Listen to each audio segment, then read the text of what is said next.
محمد الشناوي تعرض لإصابة في لقاء سيراميكا.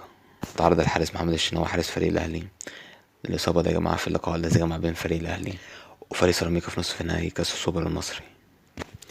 في الدقيقة 35 من عمر اللقاء سقط الحارس محمد الشناوي بشكل مفاجئ، بس هو كان يا جماعة ماسك العضلة الخلفية، بس بعدها على طول نزل له الجهاز الطبي طبعا عشان يتم علاجه. بس الحارس محمد الشناوي قال للجهاز الطبي إن هو مش قادر يكمل اللقاء، بس فيتم استبدال الحارس محمد الشناوي وينزل مكانه الحارس مصطفى شوبير.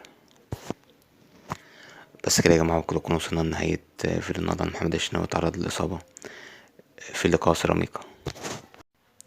يا ريت يا جماعة متنسوش لايك واشتراك في القناة، والسلام عليكم ورحمة الله وبركاته.